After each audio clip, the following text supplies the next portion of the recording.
Dicen que detrás de un rostro angelical siempre se esconde un alma particularmente diabólica. Y, en este caso, en el caso de Ilse Koch, no podría ser de otro modo. Mujer de cabellos rojos y largos, de gran belleza y fuerte poder de seducción, supo cautivar a sus camaradas de la SS para convertirse en supervisora y guardiana de uno de los campos de concentración nazi más importantes de la época, logrando así posicionarse en las altas esferas del nazismo, con lo que, desde esa posición de poder, esta llevó a cabo todas sus perversiones, y estas no eran cualquier cosa. Sus acciones van desde pasearse desnuda frente a los cautivos judíos, hasta utilizar a estos mismos para satisfacer su turbio gusto por adornar un sinfín de artefactos con pieles tatuadas. Yo soy D'Ángel Morín, esto es En Tinta Roja, y esta vez les presento la historia de Ilse Koch, una mujer con una historia muy turbia y muy particular en el mundo del tatuaje, mejor conocida como la perra de Buchenwald. Pero para llegar hasta aquí, es necesario remontarnos al principio de esta historia. Su nombre de nacimiento fue Margaret Ilse Kuller. Nació el 22 de septiembre de 1906 en el seno de una familia de clase media en la localidad alemana de Dresden. Hija de Anna y Emil, un labrador que posteriormente llegó a encargado de fábrica. Ilse se comportaba como cualquier otra niña de su edad, de carácter tranquilo, responsable y de buen comportamiento. Llegó a hacerse muy popular entre sus compañeros de escuela. Nada hacía presagiar que pronto se transformaría en una asesina. Con 15 años dejó los estudios para iniciarse en el mundo laboral. Primero trabajó en una fábrica, para poco tiempo después acabar en una librería como dependienta. Fue en este último empleo en donde comenzó su interés por el partido nazi y en donde, además, conoció a miembros de la SS. De hecho, su arrolladora y embaucadora personalidad le sirvieron, entre otras cosas, para convertirse en secretaria y afiliada de la NSDAP en el año 1932. Años más tarde, el mismo Heinrich Himmler, jefe de la SS y de la Gestapo, elige a la joven Ilse como esposa de uno de sus ayudantes principales, Karl Koch, coronel en el campo de concentración de Chessenhausen. En 1936 contraen matrimonio y en 1939 se trasladan a Buchenwald, uno de los mayores centros de exterminio nazi. Fue en este lugar en donde se dieron cita las más macabras atrocidades de la pareja Koch. Los primeros meses en Buchenwald fueron del todo corrientes para los Koch, ya que dedicaron este tiempo a tener hijos, en este caso 3, Arwin, Giselle y Gudrun. Esta última murió de forma repentina mientras Ilse y Karl estaban de vacaciones esquiando.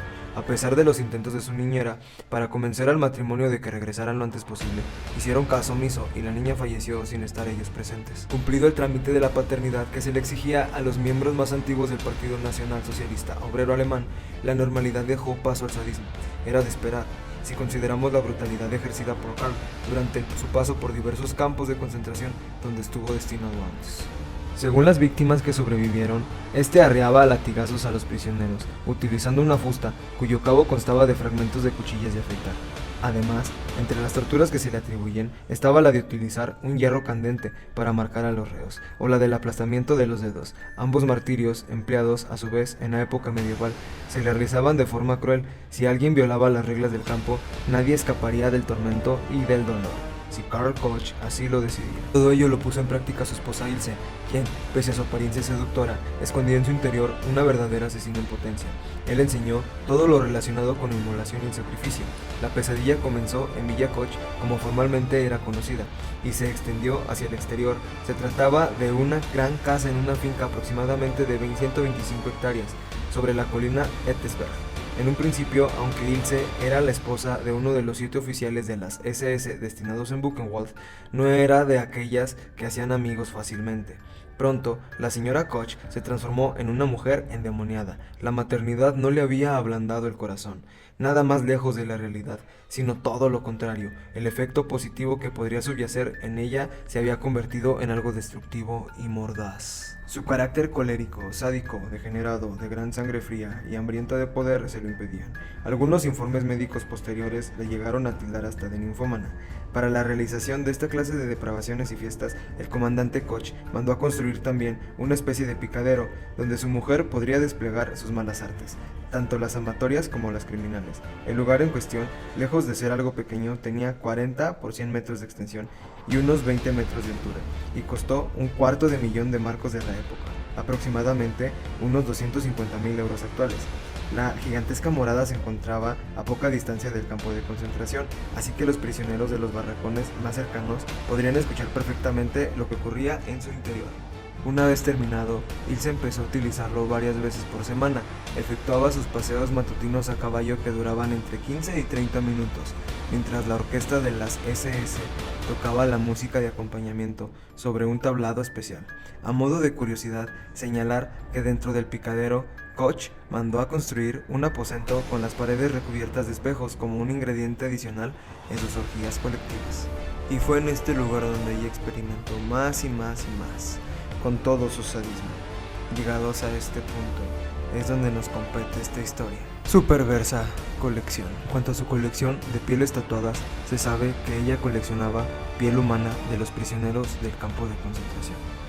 En 1975, un equipo de inteligencia de la División de Guerra Psicológica del Cuartel General de las Fuerzas Aliadas entrevistó a los sobrevivientes del campo de concentración de Buchenwald, quienes relataron que uno de los médicos del lugar hizo que buscara a todos los detenidos que tuvieran tatuajes y los enviaran a la enfermería. En el informe consta que el comandante Koch llamó a los prisioneros para que acudieran a la verja, se les seleccionó según lo vistosos que fueran sus tatuajes y se les envió a la enfermería.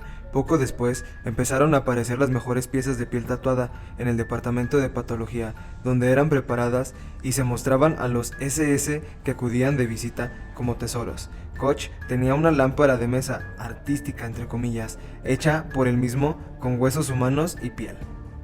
En esta investigación también se logró determinar que en la casa de los Koch tenían más artesanías entre comillas, hechas con la piel y los huesos de los detenidos. Además, Ilse ostentaba un bolso hecho con piel humana. En cuanto a su historia en el Holocausto, Ilse Koch fue señalada como responsable de las peores crueldades. Ya no se trataba solo de una homicida más. Ella había matado, había torturado, había mostrado el peor sadismo, pero además se le acusaba de haber tenido un hobby macabro. Mandaba a matar a la gente para que luego fueran descarnados y ella pudiera coleccionar trozos de piel tatuados. El maquiavélico entretenimiento de Ilse Koch se puso de moda entre sus colegas de otros campos de concentración. Para ella era un placer coincidir con las esposas de los comandantes de los otros recintos y darles instrucciones detalladas sobre cómo tocar la piel humana en exóticas encuadernaciones de libros, pantallas de lámparas, guantes o manteles de mesa, mientras la mayoría de las madres alemanas tejían bufandas y calcetines de lana para sus hijos. Ilse había puesto en marcha toda una industria de productos artesanos con restos humanos. De hecho, muchas de estas piezas acabaron convirtiéndose en regalos de altos mandos nazis que llegaron incluso a la ciudad de Berlín. Según registros de la enfermería del campo, tan solo en el recinto sanitario se produjeron 33.462 asesinatos de presidiarios, sin contar las víctimas de los distintos experimentos y atrocidades que se realizaban con los cuerpos. De ahí el sobrenombre de la perra de Buchenwald. El desprecio por los prisioneros era innegable, pero sorprende aún más el que sentían por ella sus camaradas, sus propios compañeros, quienes le temían y sentían desprecio por sus acciones aún en su contexto histórico. Después de casi 8 años de experimentos atroces, en 1945 se puso fin a esta macabra historia. Las tropas soviéticas llegaron a Alemania e Ilse huyó sin éxito. Tras su encarcelamiento se la sentenció a cadena perpetua, pero se le redujo la condena a 4 años. Ante el estupor que le causó la noticia, se abrió una investigación. Sin embargo, en 1951, el general estadounidense Lucius D. Clay le concedió la libertad basándose en la insuficiencia de pruebas. Poco después volvió a ser arrestada y condenada. Durante el juicio celebrado en 1951, el fiscal llegó a decir de Ilse Koch: fue uno de los elementos más sádicos del grupo de delincuentes nazis. Si en el mundo se oyó un grito, fue el de los inocentes torturados que murieron en sus manos. No fue lo único que escuchó la acusada. 240 testigos pasaron por el estrado del tribunal para volver a explicar concienzudamente todas las perversiones, abusos, suplicios y asesinatos que ocurrieron en Buchenwald. La presión soportada por la detenida llegó a tal punto que se desmoronó en varias ocasiones gritando: "Soy la culpable, soy una pecadora". En la fría mañana del 15 de enero de 1951, y sin la presencia de la procesada, la sala enmudeció al escuchar al presidente de la corte, George Marginot, leer el veredicto: culpable de un cargo de incitación al asesinato, un cargo de incitación a la tentativa de asesinato, 5 cargos de incitación al maltrato físico severo de los presos y 2 de maltrato físico. Ilse Koch, condenada a cadena perpetua, con trabajos forzados en la prisión de mujeres de Eichach. Pese a las apelaciones que interpuso su abogado, la Corte Suprema de Alemania se negó a anular el veredicto de Augsburg. Ilse Koch había perdido la batalla. 14 años después, concretamente el 1 de septiembre de 1967, y a los 61 años de edad, Ilse decidió poner fin a su vida, ahorcándose con las sábanas de su cama en la prisión de Eichach. Fuera le estaba esperando uno de sus hijos que, como cada sábado, acudía a visitarla regularmente para la alegría de la criminal. Al dar el nombre de su madre, un funcionario le informó la triste noticia. Tan solo había dejado una última carta que decía: "No hay otra salida para mí. La muerte es mi única liberación". Y bien, raza, hasta aquí el video de hoy. Los invito a reflexionar conmigo sobre todos estos sucesos históricos que hemos estado viendo a lo largo de estos cortos videos. Me gustaría invitarlos a reflexionar sobre todo el proceso que hemos o ha llevado a la humanidad a estar donde estamos, inclusive con estos villanos que tenemos como el día de hoy, ¿no? Donde la semana pasada les mostré la historia de alguien quien, por su admiración al arte y al tatuaje, hizo cosas que pues realmente estaban muy a favor de la preservación respetuosa de este arte. Pero esta mujer, con ese nivel de sadismo, con ese nivel de tortura y de inhumanidad, llevó a esta historia del tatuaje a un mundo bien turbio.